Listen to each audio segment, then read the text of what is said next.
Sometimes a restraining order is called a restraining order. Sometimes in other states or counties, it's called a protective order. There are definitely instances where people use restraining orders and protective orders as a weapon in a litigation for child custody or domestic violence, abuse, things like that. So be aware of that.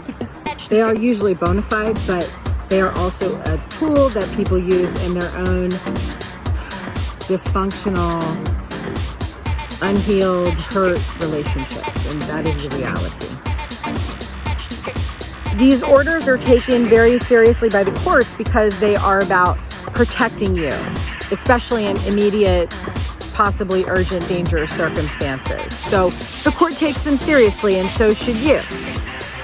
Restraining order basics. So if you have already been served with a restraining order, you absolutely have to respond.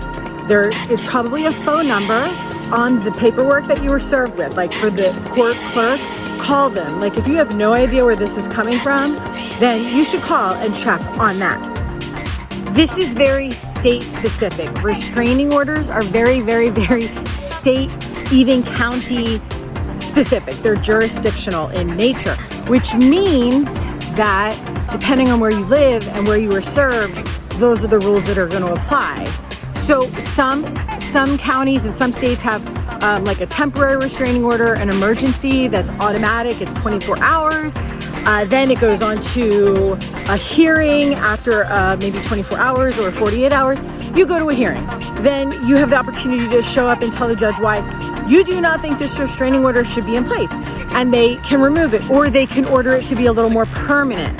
And then once you have a permanent restraining order, once you have a permanent restraining order, depending on the state or county or rules or where you are, it could be a more complicated hearing. You might need a lawyer at that point. And if you're going to fight it, fight it. And if you're going to accept it, accept it. But know the rules. These are nothing to mess with.